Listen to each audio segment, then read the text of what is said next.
दोस्तों चलिए आज की वीडियो शुरू करते हैं। दोस्तों वीडियो शुरू करने से पहले मैं आपको एक बात बता दूं कि आपने अभी तक हमारे इस चैनल को सब्सक्राइब नहीं किया हो तो नीचे पर आपको ग्रेट बटन में सब्सक्राइब करके लिखा रहा होगा, इसके पर क्लिक कर लीजिए और साइड में नोटिफिकेशन बेल भी आएगा, उसको भी क्लिक कर लें ताकि आपको मिल सके हमारे अगले वीडियो की नोटिफिकेशन सबसे पहले और आप कुछ नया नया सीख सके।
નમસ્કાર વિદ્યાર્થીઓ, આજે આપણે ચેપ્ટર 3 વનસ્પતિ સૃષ્ટિ લેવાનું છે। આ ચેપ્ટરમાં માત્ર ને માત્ર આપણે વનસ્પતિની જ વાત કરવાની છે, બીજા એક પણ સજીવની વાત કરવાની થતી નથી। ગયા ચેપ્ટરમાં આપણે જોયું વનસ્પતિ સૃષ્ટિનું કે ભાઈ વનસ્પતિ સૃષ્ટિ છે એના ગુણધર્મ ને એવું બધું જોયું। મેં ત્યારે તમને કીધું હતું કે આના વિશે ડીપમાં છે એ આપણે ત્રીજા ચેપ્ટરમાં ભણવાનું થાય। તો અહીંયા પ્રસ્તાવનાની અંદર થોડીક વર્ગીકરણની રૂપરેખા પાછી આપી છે કે વિટેકર દ્વારા 1969 માં 5 સૃષ્ટિ વર્ગીકરણ પદ્ધતિ આપવામાં આવી।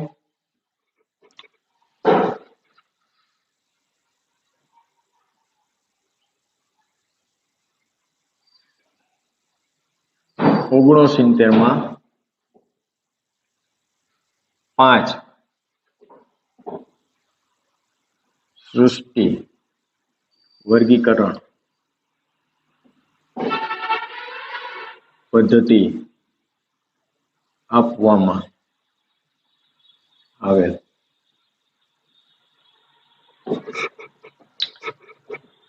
આ 5 સૃષ્ટિ વર્ગીકરણ પદ્ધતિને મોનેરા, પ્રોટિસ્ટા, ફૂગ, વનસ્પતિ સૃષ્ટિ,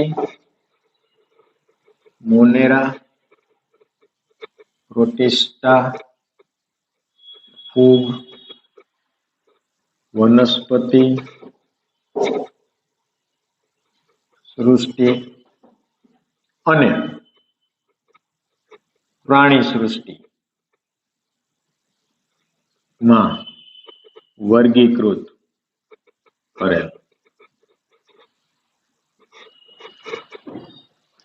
એના આવી રીતના 5 સૃષ્ટિમાં ભાગ પડ્યા હતા। ફૂગ, મોનેરા અને પ્રોટિસ્ટાના સભ્યો કોષ દિવાલ ધરાવે છે। ફૂગ, મોનેરા અને પ્રોટિસ્ટા, ફૂગ, મોનેરા અને પ્રોટિસ્ટા ના સભ્યો કોષ દિવાલ ધરાવે છે। આવડા કોષ દિવાલ ધરાવતા હતા તેમને વનસ્પતિ સૃષ્ટિમાંથી બાકાત કરવામાં આવેલા।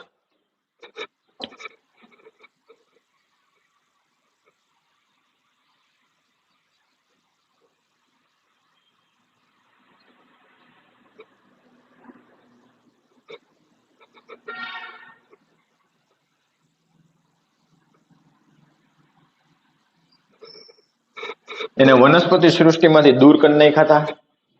વિટેકરની વાત હાલે। પહેલાના વર્ગીકરણ પ્રમાણે તેઓને એક જ સૃષ્ટિમાં મૂકેલા હતા। પહેલાના વર્ગીકરણ પ્રમાણે તેમને એક જ સૃષ્ટિમાં મૂકેલા હતા. આ બધા એને એક જ સૃષ્ટિ મૂકી દીધા હતા. પછી પહેલાના વર્ગીકરણ પ્રમાણે એને એક જ સૃષ્ટિમાં મૂક્યા હતા. તેથી સાયનોબેક્ટેરિયા કે જેઓ નીલહરિત લીલ તરીકે પણ ઉલ્લેખાય છે. સાયનો બેક્ટેરિયા જેઓ નીલહરિત લીલ તરીકે ઓળખાય છે.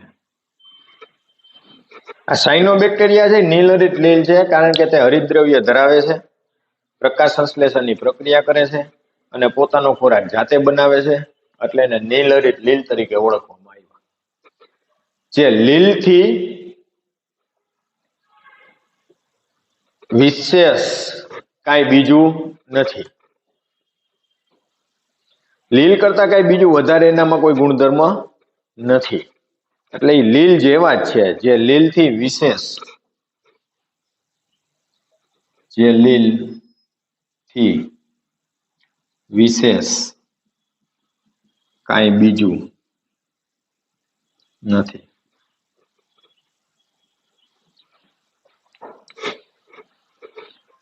વનસ્પતિ સૃષ્ટિમાં લીલ, દ્વિઅંગીઓ, ત્રિઅંગીઓ, અનાવૃત બીજધારીઓ, આવૃત બીજધારીઓ વનસ્પતિઓનું વર્ણન કરેલ છે. આ ચેપ્ટરની અંદર સમગ્ર વનસ્પતિ સૃષ્ટિના બધા જ વર્ગોને આવરી લેવામાં આવ્યા છે. વનસ્પતિ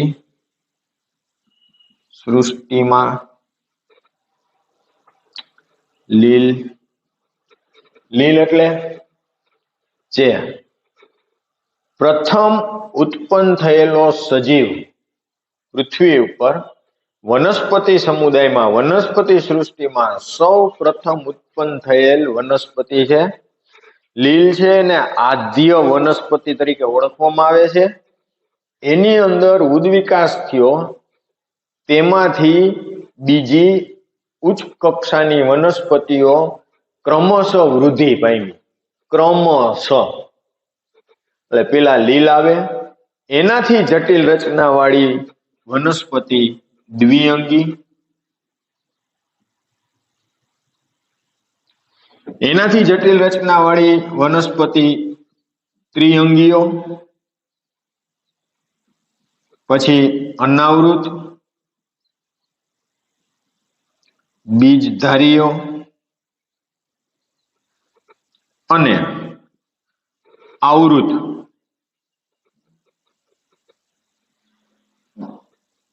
બીજધારીઓ નો સમાવેશ થાય છે. એટલે વનસ્પતિ સૃષ્ટિને આટલા ભાગમાં વિભાજિત કરવામાં આવી: લીલ, દ્વિઅંગી, ત્રિઅંગી, અનાવૃત બીજધારી અને આવૃત બીજધારી. આગળ વનસ્પતિઓનું વર્ણન કરેલ છે. પહેલાની વર્ગીકરણ પદ્ધતિઓમાં ફક્ત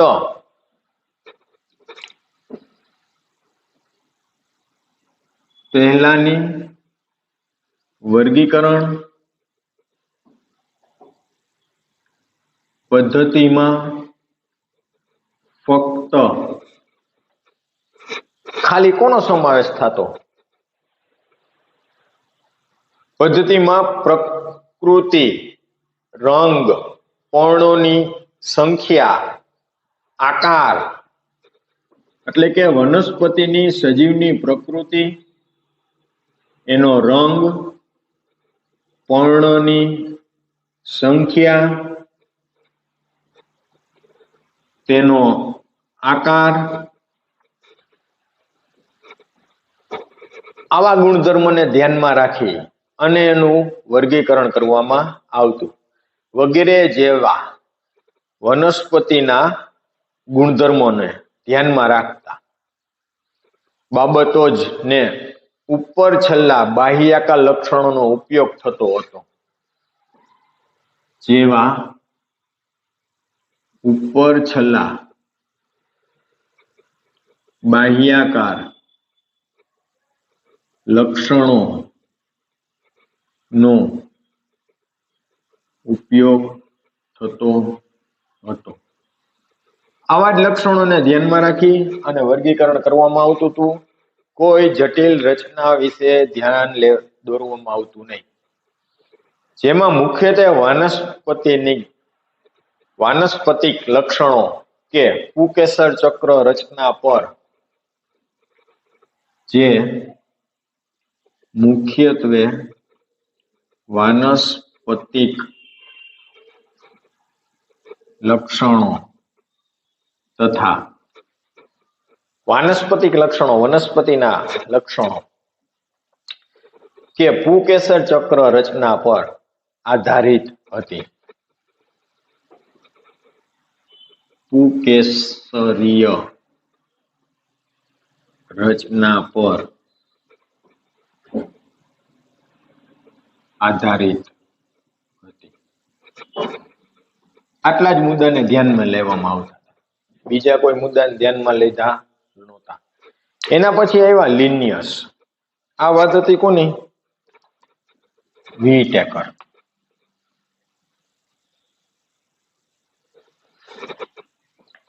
પછી આવ્યા લિનિયસ.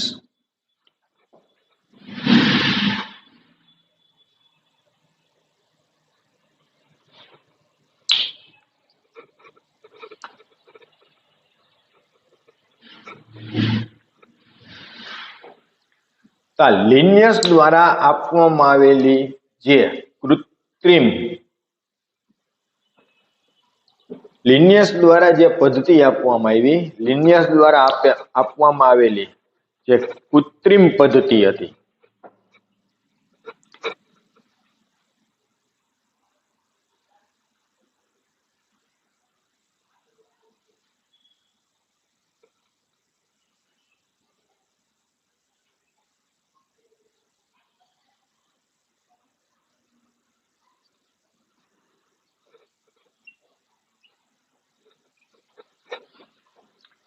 એ ભાઈ જે આખી પદ્ધતિ આપી ને એ પદ્ધતિ કૃત્રિમ હતી. કારણ કે તેઓ ખૂબ જ ઓછી લાક્ષણિકતાઓ પર આધારિત હોવાથી જે ખૂબ જ ઓછી લાક્ષણિકતાઓ પર આધારિત હોવાથી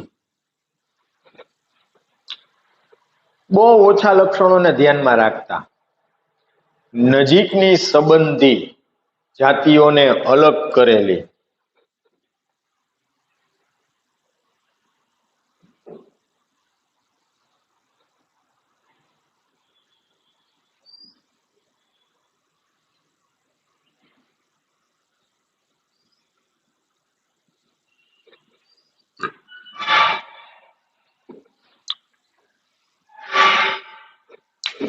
નજીકની જે સંબંધિત જાતિઓ હતી એને અલગ કરી નાખી હતી. કારણ કે એને ખાલી લાક્ષણિકતાઓને જ ધ્યાનમાં લીધી હતી.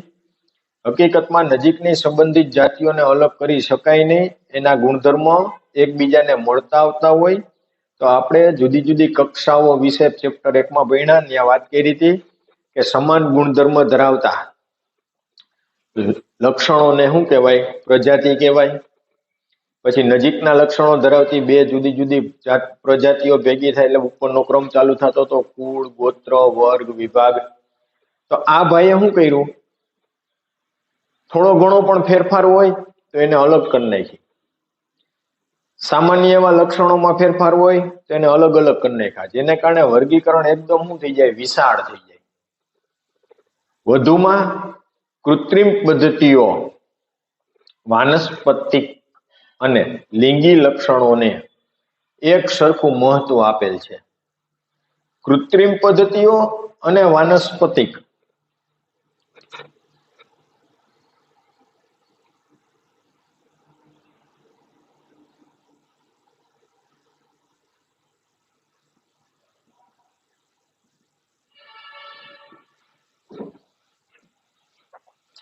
વાનસ્પતિક અને લિંગી લક્ષણોને એક સરખું મહત્વ આપે છે.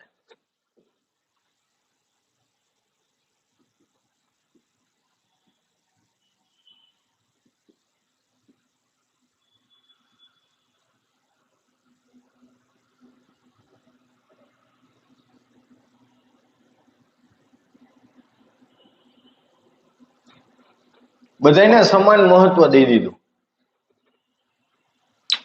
એની નજીકની ભિન્નતાઓ વિશે કઈ વિચાર્યું જ નહીં, એની અંદર રહેલી સામ્યતા વિશે કઈ વિચાર્યું જ નહીં, અને બધાને મહત્વ આપી દીધું. કૃત્રિમ પદ્ધતિને મહત્વ આપી દીધું અને વાનસ્પતિક પ્રજનનની પદ્ધતિને મહત્વ આપી દીધું. બેયને સરખું ગણી નાખ્યું. આ સ્વીકૃત નથી, આ શક્ય નથી. ઉપરોક્ત બાબત સ્વીકૃત નથી. જે માયનામાં આવે એવી નથી. હકીકતમાં એ રીત જ ખોટી, તોય હાયલું. કારણ વાનસ્પતિક લક્ષણો પર્યાવરણ દ્વારા ખૂબ જ સરળતાથી અસર પામે છે. કારણ કે વાનસ્પતિક લક્ષણો પર્યાવરણ દ્વારા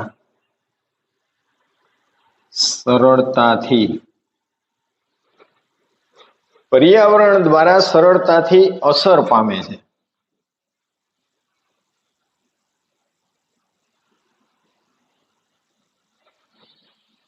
વનસ્પતિની અંદર જે લક્ષણો છે એ લક્ષણોનું નિર્માણ કેવી રીતે થાય?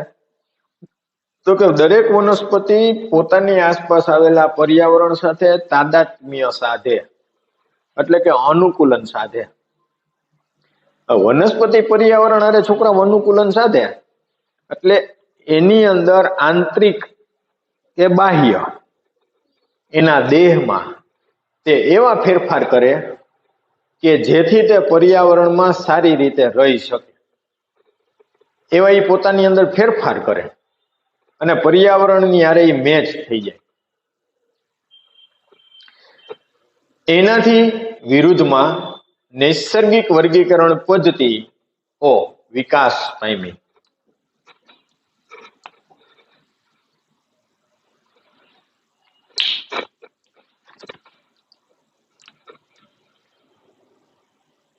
તેના વિરુદ્ધમાં નૈસર્ગિક પદ્ધતિઓ વિકાસ પામેલ. નૈસર્ગિક પદ્ધતિનો વિકાસ થયો કે જેઓ સજીવને વચ્ચેના પ્રાકૃતિક સંબંધો પર આધારિત છે. જેઓ સજીવો વચ્ચેના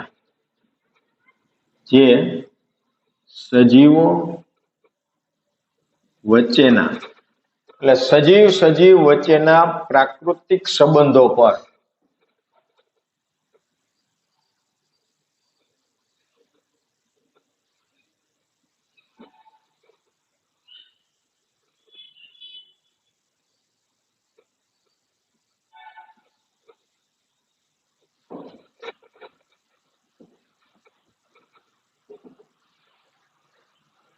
તો વનસ્પતિ સજીવ જ છે. સજીવ વચ્ચેના પ્રાકૃતિક સંબંધ ઉપર આધાર રાખે, જે બાહ્ય લક્ષણોને જ ધ્યાનમાં નથી લેવાતા. જેમાં બાહ્ય લક્ષણોને જ ધ્યાનમાં નથી લેવાતા.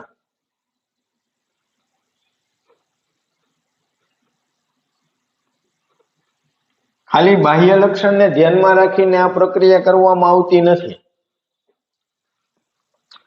પરંતુ તેની સાથે સાથે સૂક્ષ્મ સંરચના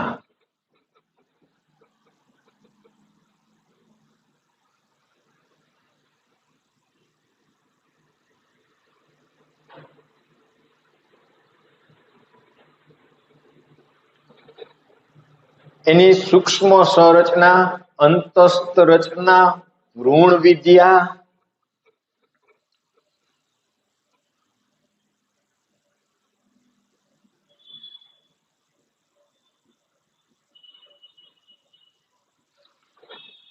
એટલે ભ્રૂણનો વિકાસ કેવી રીતે થાય, વાનસ્પતિ રસાયણ વિદ્યા, વનસ્પતિ રસાયણ વિદ્યા જેવા આંતરિક લક્ષણોને પણ ધ્યાનમાં લેવામાં આવે છે. જેવા આંતરિક લક્ષણોને પણ ધ્યાનમાં લેવામાં આવે છે. તો અહીંયા વર્ગીકરણ સચોટ થાય. જો સૂક્ષ્મ સંરચના, એની રચના જોવામાં આવે, એની અંતસ્થ રચના જોવામાં આવે, વનસ્પતિ દેહની અંતસ્થ રચના. ભ્રૂણ વિકાસ, તો વનસ્પતિમાં ભ્રૂણ વિકાસની ક્રિયા, કેપ્સ્યુલા ભ્રૂણ વિકાસ આપણે 12માં આવશે આખી થિયરી.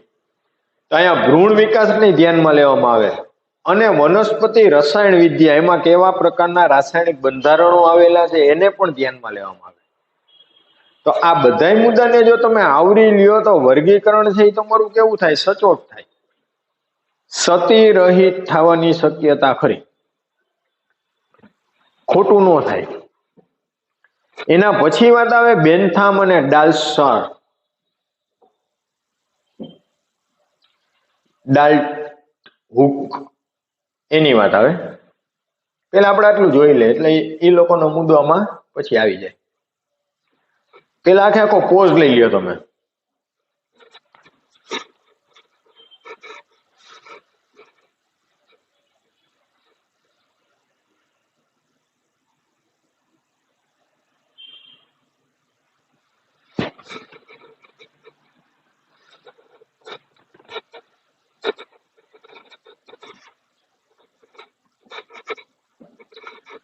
વીટેકર દ્વારા 1969માં 5 સૃષ્ટિ વર્ગીકરણ પદ્ધતિ આપવામાં આવી.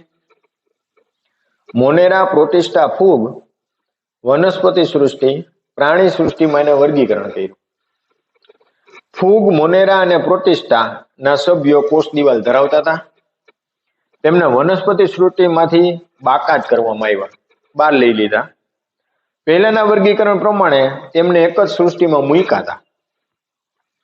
સાયનોબેક્ટેરિયા, જેઓ નીલહરિત લીલ તરીકે ઓળખાય છે, જે લીલથી વિશેષ કાંઈ બીજું નથી. વનસ્પતિ સૃષ્ટિમાં લીલ, દ્વિઅંગી, ત્રિઅંગી, અનાવૃતબીજધારી, આવૃતબીજધારી નો સમાવેશ થાય છે.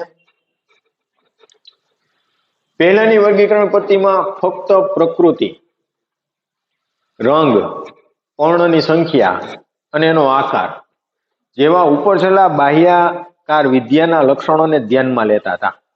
એની આંતરિક રચના ધ્યાનમાં લેવામાં આવતી નહોતી, જે મુખ્યત્વે વાનસ્પતિક લક્ષણો તથા પુકેસરીય રચના પર આધારિત હતી. પછી લિનિયસ દ્વારા આપવામાં આવેલી વર્ગીકરણ પદ્ધતિ કૃત્રિમ હતી, જે ખૂબ જ ઓછી લાક્ષણિકતાઓ પર આધારિત હોવાથી નજીકની સંબંધિત જાતિઓને અલગ કરેલી. કૃત્રિમ પદ્ધતિઓ અને વાનસ્પતિક અને લિંગી લક્ષણોને એક સરખું મહત્વ આપ્યું. ઉપરોક્ત બાબત સ્વીકૃત નથી, એટલે ઉપરની બાબત છે યોગ્ય નથી, કારણ કે વાનસ્પતિક લક્ષણો પર્યાવરણ દ્વારા સરળતાથી અસર પામે છે.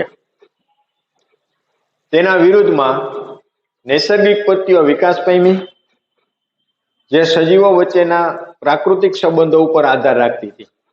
એટલે સજીવ વચ્ચેના પ્રાકૃતિક સંબંધ ઉપર આ પદ્ધતિ આધાર રાખે, જેમાં બાહ્ય લક્ષણોને ધ્યાનમાં નથી લેવાતા, પરંતુ આંતરિક રચના, અંતસ્થ લક્ષણ, એની સૂક્ષ્મ રચના, અંતસ્થ રચના, ભ્રૂણ વિદ્યા, વનસ્પતિ રસાયણ વિદ્યા જેવા આંતરિક લક્ષણોને પણ ધ્યાનમાં લેવામાં આવ્યા. એના પછી બેન્થામ અને હુકર, ડાલ્ટન હુકર, આ બેની વાત આવે.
બેન્થામ અને ડાલ્ટન હુકર.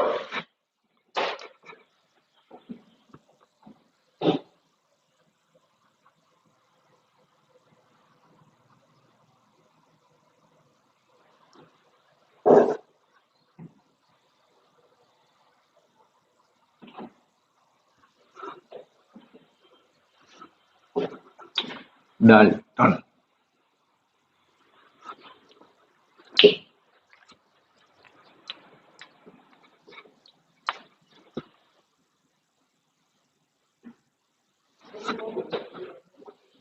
હવે આ લોકો આવ્યા. સપુષ્પી વનસ્પતિને વર્ગીકૃત કરેલી, જેઓએ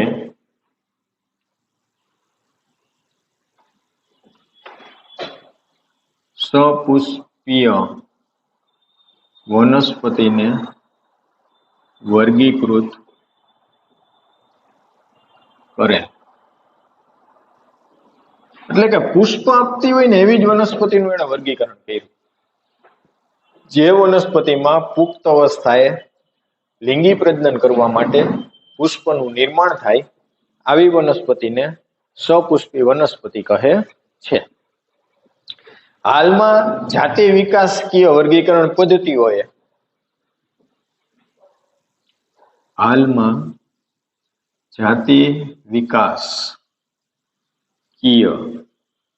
વર્ગીકરણ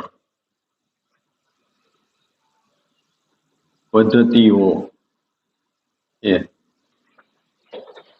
જાતિ વિકાસ વર્ગીકરણ પદ્ધતિઓ વિવિધ સજીવો વચ્ચેના ઉદ્વિકાસીય સંબંધો પર આધારિત છે.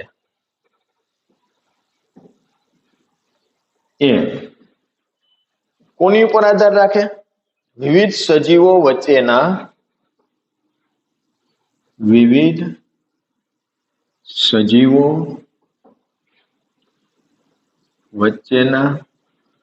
ઉદ્વિકાસીય સંબંધો પર આધાર રાખે.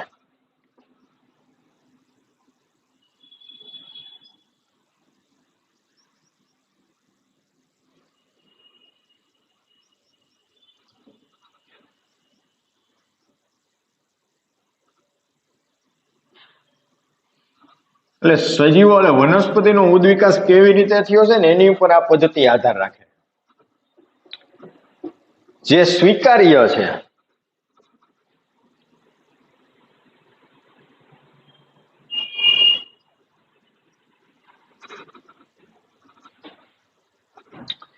આગળ, જેથી એવી ધારણા છે કે એક સરખા વર્ગમાં સમાવેશિત સજીવોના જેથી કહી શકાય કે એક સરખા વર્ગમાં સમાવેશિત સજીવોના એક જ વર્ગમાં આવેલા સજીવોના પૂર્વજો એક જ હતા.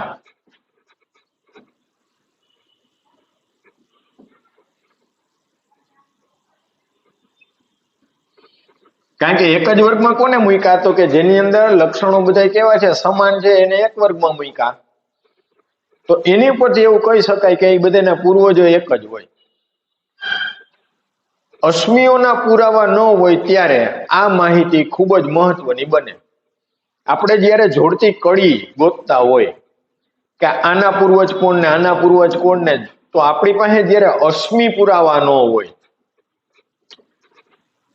જ્યારે વર્ગીકરણ કરવા માટે અશ્મિ પુરાવા ન હોય ત્યારે આ માહિતી મહત્વની બને. એટલે નજીકના સજીવો કયા પૂર્વજમાંથી ઉત્પન્ન થયા એ જાણવા માટે અશ્મિઓના પુરાવા. અશ્મિઓ એટલે શું? તો કે જે ભૂતકાળમાં જીવંત હતા, હાલમાં જીવંત નથી, પરંતુ એના અવશેષો મળી આવ્યા. દાખલા તરીકે ડાયનાસોરનું કંકાલ તંત્ર મળી આવે તો એને અશ્મિ કહેવાય. સંખ્યાકીય વર્ગીકરણ વિદ્યા કે જેમાં કોમ્પ્યુટરનો ઉપયોગ કરી સંખ્યાકીય વર્ગીકરણ પદ્ધતિમાં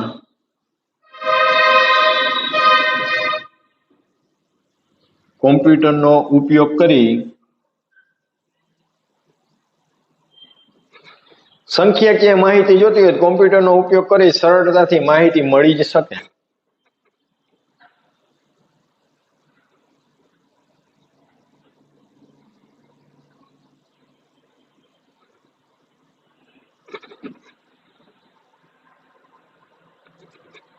સરળતાથી માહિતી મળી જાય. જે અવલોકિત કરેલી બધી જ લાક્ષણિકતાઓ પર આધારિત છે. જે અવલોકન કરેલી બધી જ લાક્ષણિકતા પર આધારિત છે. આ બધી લાક્ષણિકતા ઉપર આધાર રાખે. બધા જ લક્ષણો અને સ્વીકૃત માહિતીના એકત્રીકરણ આંકડાકીય સંખ્યા, બધા જ લક્ષણો અને સ્વીકૃત માહિતીના બધા જ લક્ષણો અને સ્વીકૃત માહિતીના આંકડાની સંખ્યા અને સંકેતો નિર્દેશિત થાય છે.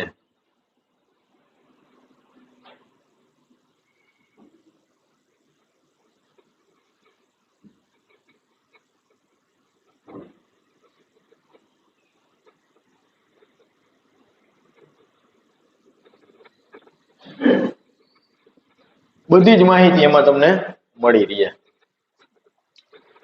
તે પછી પ્રક્રિયા કરવામાં આવે છે. એના પછી એની ઉપર ક્રિયાવિધિ થાય. દરેક લક્ષણને એક સરખું મહત્વ અપાયું છે.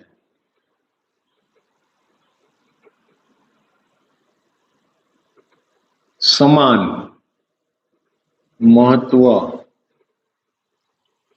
આપવામાં આવેલ છે. બધાને હરખું જ મહત્વ દીધું. હાલના દિવસોમાં વર્ગીકરણ વિદો દ્વારા હાલના સમયમાં વર્ગીકરણ વિદો દ્વારા, એટલે કે જે લોકો વર્ગીકરણ કરતા હોય એને વર્ગીકરણ વિદો કહેવાય. વિદો દ્વારા મૂંઝવણના નિરાકરણ માટે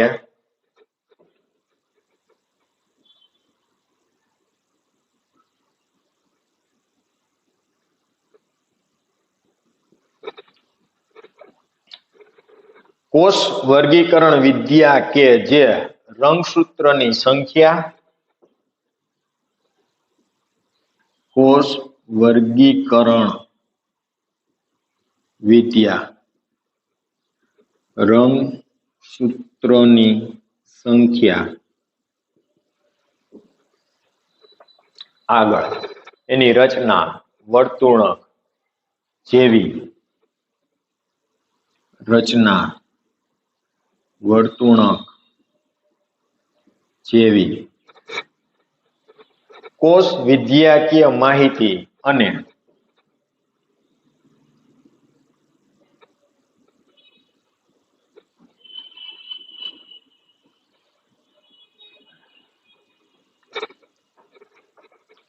રસાયણ વર્ગીકરણ વિદ્યા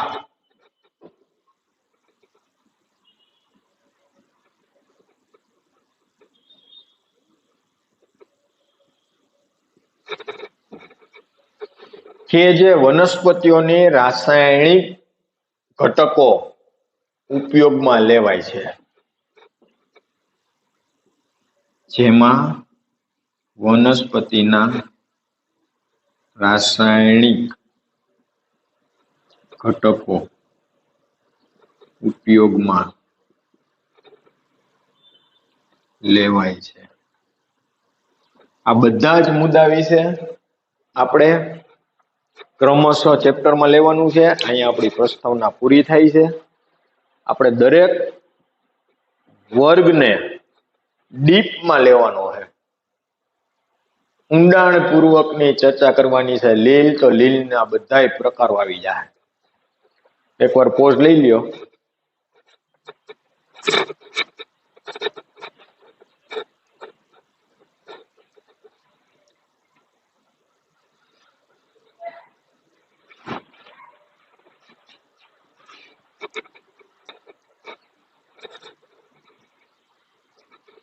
બેન્થામ અને ડાલ્ટન હુકર જેઓએ સપુષ્પી વનસ્પતિને વર્ગીકૃત કરી. હાલમાં જાતિ વિકાસકીય વર્ગીકરણ પદ્ધતિઓ એ વિવિધ સજીવો વચ્ચેના ઉદ્વિકાસીય સંબંધ પર આધાર રાખે છે, જે સ્વીકાર્ય છે, કારણ કે નજીકના લક્ષણો ધરાવતા સજીવો છે એના પૂર્વજ એક જ હોઈ શકે, જેથી કહી શકાય કે એક સરખા વર્ગમાં સમાવેશિત સજીવોના પૂર્વજ એક જ હોય. વર્ગીકરણ કરવા માટે અશ્મિ પુરાવા ન હોય ત્યારે આ માહિતી છે એ આપણને ઉપયોગમાં આવે. સંખ્યાકીય વર્ગીકરણ પદ્ધતિમાં કોમ્પ્યુટરનો ઉપયોગ કરી શકાય અને સરળતાથી માહિતી આપણે એમાં ભેગી કરી શકીએ. જે અવલોકન કરેલી બધી જ લાક્ષણિકતા પર આધારિત હોય છે. બધા જ લક્ષણો અને સ્વીકૃત માહિતીના આંકડાની સંખ્યા એક સંકેતનો નિર્દેશ આપે છે. દરેક લક્ષણને સમાન મહત્વ આપવામાં આવ્યું છે. હાલના સંખ્યામાં વર્ગીકરણ વિદ્યા દ્વારા મૂંઝવણના નિરાકરણ માટે કોષ વર્ગીકરણ વિદ્યા એટલે કોષની રચનાને ધ્યાનમાં લેવામાં આવે, રંગસૂત્રની સંખ્યાને ધ્યાનમાં લેવામાં આવે, એની વર્તુણક, કોષ વિદ્યાકીય માહિતી, રસાયણ વર્ગીકરણ વિદ્યા, વનસ્પતિના રાસાયણિક ઘટકોનો ઉપયોગ પણ લેવામાં આવે. અહીંયા છોકરાઓ આપણી પ્રસ્તાવના પૂરી થાય. આવતા લેક્ચરમાં આપણે ચેપ્ટરમાં આગળ વધશું અને ત્યાંથી ટોપિકમાં જવું. આપણું આ નવું ચેપ્ટર ચાલુ થઈ ગયું છે, તો જેથી કરીને તમે લોકો હવે આ ચેપ્ટર આપણી ફેરબુકમાં ઉતારવાનું ચાલુ કરી દેજો. અહીંયા આપણે અટકીએ.